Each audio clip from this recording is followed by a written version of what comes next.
Welcome to the Sports Betting Preview Show, a pregame.com podcast. This is Marco D'Angelo along with Vegas Runner. We're going to preview Sweet 16 games this week, and we're going to start things off. This is segment 4 of 4, and it is Cornell versus Kentucky. Big game this week. Vegas Runner, hit us up with the numbers. Number 12 versus number 1. This is actually the only line that has really gotten some attention from the wise guys early on, and it's on the total. Kentucky opened up as a 9.5-point favorite with the total at 143. As of today, Kentucky's dropped down to a 9-point favorite, nothing significant, but the total's all the way up to 147. So we've seen a 4-point move on a Sweet 16 game by the wise guys, letting the odds makers know that they're way off on this total. Okay, well, this is, probably the Cinderella story of the Sweet 16. We've got a number 1 seed, Kentucky, facing number 12 seed, Cornell. And, honestly, they're a number 12 seed, but a lot of experts actually question them being that high of a seed, because this team, they're getting that seed based on coming out of the Ivy League. This team can play some basketball. They've been solid all year. They played, Ivy League basketball, Penn, Princeton, all those teams. You don't get much respect beating those type of teams. But when they've stepped out... Yeah, they've had the 37th toughest non-conference schedule in all of college basketball, which is pretty rare for an Ivy League team. Absolutely. And coming off the back-to-back upsets, they beat Temple in the first round, and they, obviously shocked Wisconsin, just totally throttled them on Sunday. But breaking those two games down, when we go to the Temple game, really Cornell had a huge edge in that game. The head coach for Cornell used to coach on the Temple staff. So he, real good friends with the head coach at Temple, obviously, knows the style. That was a huge advantage in preparation. And, I thought that they would get that first round game against Temple. I thought they lost all of that value in the second game, and I'll admit it, I was on Wisconsin Sunday. Yeah, you and me both. I thought that edge that they had there would be gone. I thought that playing Wisconsin, that if Cornell played a slow tempo game, that was right into the hands Whiskey of was Wisconsin. Okay with it, exactly. Yeah, but Cornell didn't do that. Cornell come out and played up tempo and was firing it from three. That's what it is. I mean, when you get that hot from the three-point line, there's very little anybody could do. We saw that throughout the first 4 days of this tournament. Some of these teams that have shocked us getting to the Sweet 16, when you break down the box score, what you're going to see is a high three-point percentage. We saw it throughout the entire season. There's very little defense to that. If a team gets hot and they're able to carry that through the weekend, they're going to get to the Sweet 16, and that's exactly what Cornell's done. They shot 61% from the floor against Wisconsin. Yeah. And Wisconsin's a good defensive team. That's what they rely on, defense. And so when that game got out of hand and Wisconsin had to play, catch up. They were out of their element. Right. There was no chance they were coming back. My point is, if you look at this game and you take away from what you saw, obviously Cornell looked phenomenal and Wisconsin looked terrible, but you got to look at the complexion of the game. And when a game gets out of hand like that, it magnifies how good the winning team's looking in that ball game. Now today, they got to step it up and go into Kentucky, and this will be the most athletic team that Cornell will have faced. Oh, sure. And I just, huge edge that this game's at the Carrier Dome for Cornell. Their campus is just 53 miles. Yeah. They're going to have the home crowd to their advantage. They're going to have home crowd. I mean, the Dog's always going to have a bias in these games. With the fans, yeah. Because the fans love to root for the Dog. But being that the Dog's from New York, the Dog is only 53 miles away. Playing number one team in the nation, about. It's going to be electric at the Carrier Dome. But Kentucky, I just think they got too many horses here. No pun intended coming out of Kentucky. But, I'm going to go ahead and make my official free pick in this game.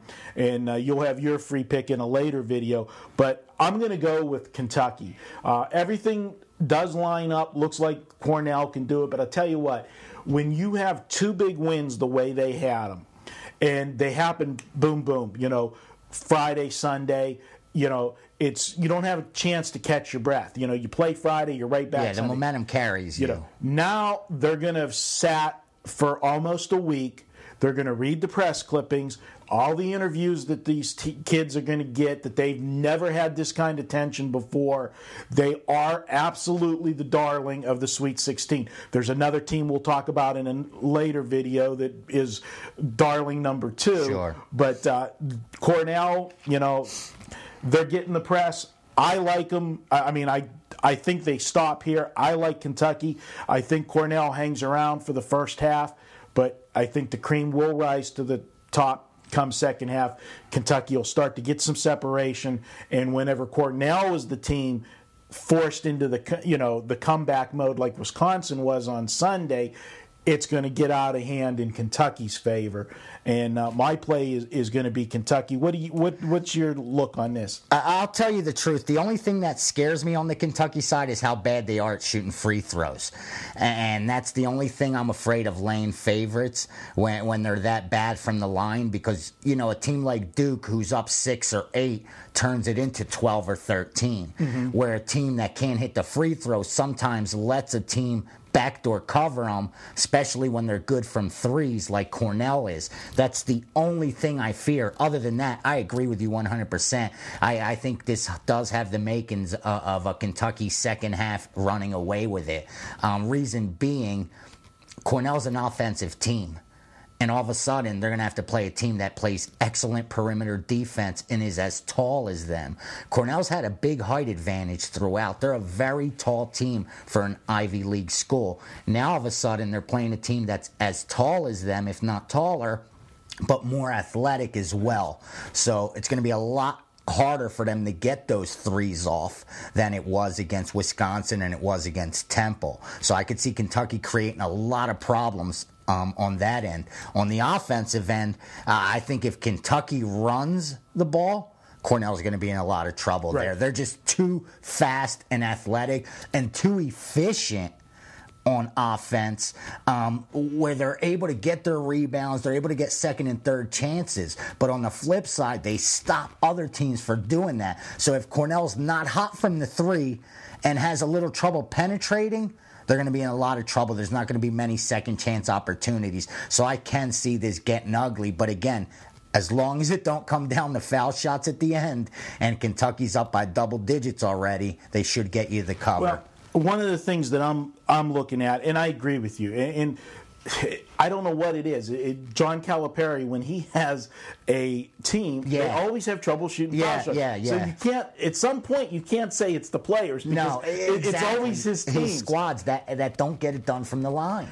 But I think that those, those few points that we may, have to sweat, maybe with a foul shot here or there at the end, I think the fact that this line is shaved a bit, because personally, I think Kentucky should be like 12 in this game. If this was played during the regular season on a neutral court, Kentucky would be 12-13. I think you're absolutely right. There's such an over-adjustment to this game, and I think they're taking into consideration that the game is being played at the Carrier Dome. For sure. And the experience of Cornell, they're mature. They're one of the oldest teams left in the tournament. They're smart kids, so they're getting a lot of respect and being able to hang in there as a live dog. But they're mature, but they've never been to the Sweet 16. And they have totally not faced Kentucky. Right. I mean, any way you look at that schedule from top to bottom, they have not faced anything like they're going to face this weekend. On the flip side, Kentucky has played teams that have tried to run this tempo, has played teams that just has a three-point shot,